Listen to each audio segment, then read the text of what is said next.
Cet épisode est disponible en entier exclusivement sur Patreon.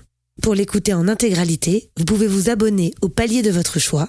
Vous aurez ainsi accès à d'autres contenus exclusifs, comme des épisodes hors série, des interviews inédites, en format audio et vidéo, et beaucoup d'autres choses que je partage avec vous uniquement sur cette plateforme. Je vous laisse avec un extrait de l'épisode. Bonne écoute. On nous appelle la Société de Minuit.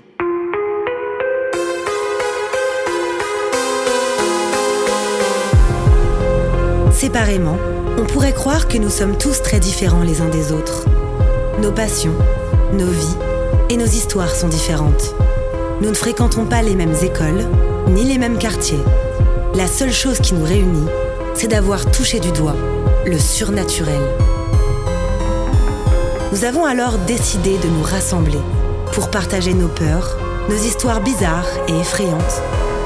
Les uns après les autres, nous reviendrons au cœur de nos angoissants souvenirs, aux frontières du paranormal.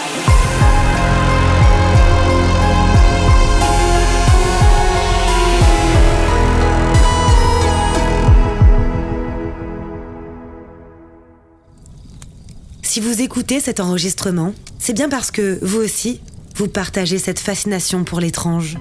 Vous êtes les bienvenus. Mais attention, préparez-vous à sortir de votre zone de confort, car les histoires que vous allez entendre se sont bel et bien produites. Michaelia a grandi avec sa mère, son frère et sa sœur dans un appartement qu'elle a toujours trouvé profondément inquiétant. Situé au dernier étage d'un très vieil immeuble, elle est convaincue que les murs ont conservé les souffrances et les événements tragiques qui s'y sont déroulés au fil des décennies. Dotée d'une sensibilité bien plus aiguë que celle de son entourage, elle subit de nombreuses expériences terrifiantes qui la poursuivent même à l'extérieur de chez elle. Cette histoire s'intitule «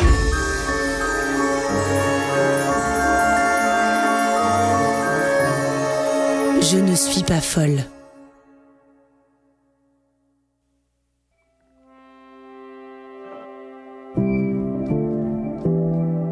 Je m'appelle Michaelia, j'ai 38 ans. Mes parents, ils ont divorcé quand j'étais gamine, donc du coup, je devais avoir 8 ans. On habitait en Rhône-Alpes, dans une petite ville à côté de Grenoble. L'appart, en fait, dans lequel on vivait, il datait, je me souviens très très bien de la date, en fait, qui était en bas de l'appartement. C'était 1776. Et en fait, c'était un des plus vieils immeubles de là où on vivait. Donc tu montais, t'avais les caves, t'avais le début, t'avais le premier, c'était un peu les appartements bourgeois.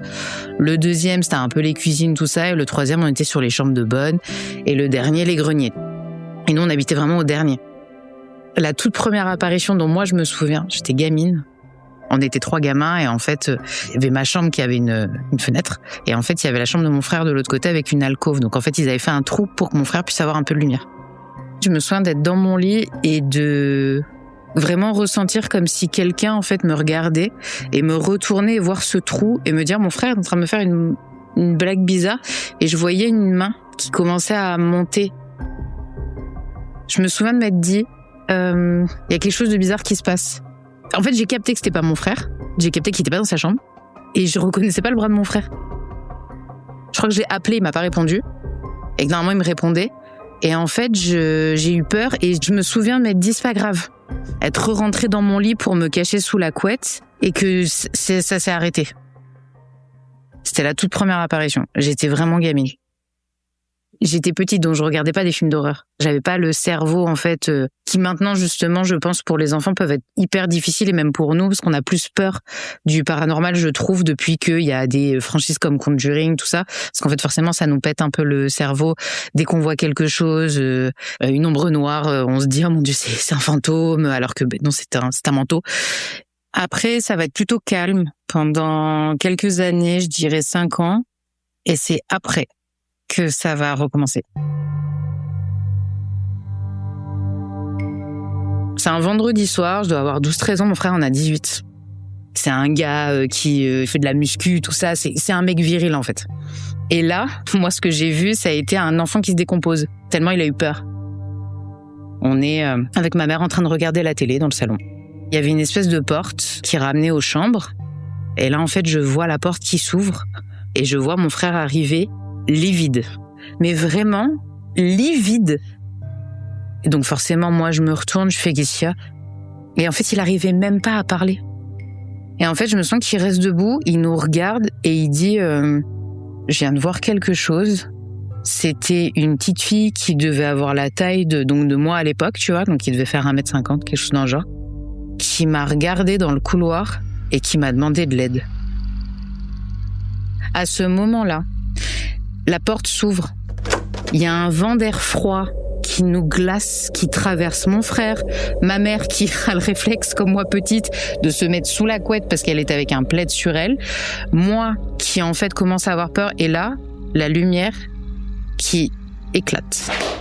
Et en fait, le bruit des plombs qui sautent, ça te fait encore plus peur que les plombs qui sautent en eux-mêmes. Et là, on a un chat qui se met à feuler.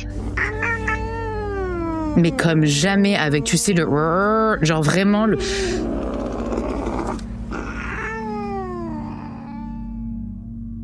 Il y a personne qui pipe un mot. Moi, dans ma tête, je me dis, ah, mais c'est un faux contact, c'est la multiprise, elle a pété. Et je regarde et en fait, je bouge la multiprise, les plombs reviennent. Directement, moi, je me dis, non, mais c'est bon, vous inquiétez pas, c'était la multiprise. Tout le monde savait que c'était pas la multiprise. Tout le monde savait qu'il y avait pas de problème de courant. Même si on était dans un vieil immeuble, on savait très bien ce qui se passait. Le chat part, mon frère reste livide, ma mère, je pense, dans un élan de colère parce qu'en fait, elle a eu la peur de sa vie. À mon avis, se met à dire « Oh là là, mais non, mais là, c'est bon, stop, arrêtez avec vos conneries !» Dans cet appartement-là, on a toujours eu des apparitions, en fait. On était habitués, tu vois. Alors, c'était pas autant que là, ce que je viens de te raconter, mais il y a toujours eu des petites choses. Par exemple, tu te retournes, t'as l'impression que quelqu'un te regarde. T'es posé. Ah, il fait vachement froid d'un coup. Moi, j'entendais tout le temps des bruits qui craquent, les parquets, tout ça. Mon beau-frère avait ramené une vieille armoire qu'il avait trouvée dans une maison qu'il avait débarrassée. Et je me souviens que moi, j'entendais toquer dans l'armoire.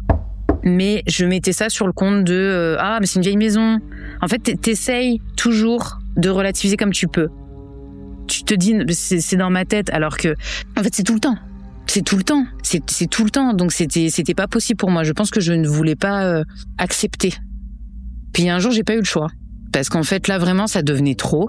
Je dormais plus.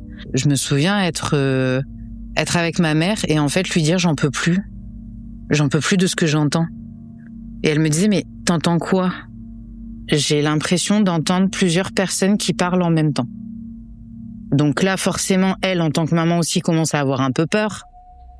Je lui explique, je lui dis, j'ai l'impression qu'en fait, il y a un téléphone, un autre téléphone, encore un autre téléphone, et qu'il y a plusieurs lignes en même temps, et qu'en fait, j'entends cette espèce de contact, et j'entends des gens qui parlent en même temps. Elle me dit, mais ils te disent quoi ? Je dis, mais ils me parlent pas forcément à moi, mais en fait, je les entends.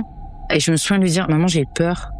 Ma mère rigole en me disant, oh là là, tu commences à me faire peur. Forcément, ça m'aide pas.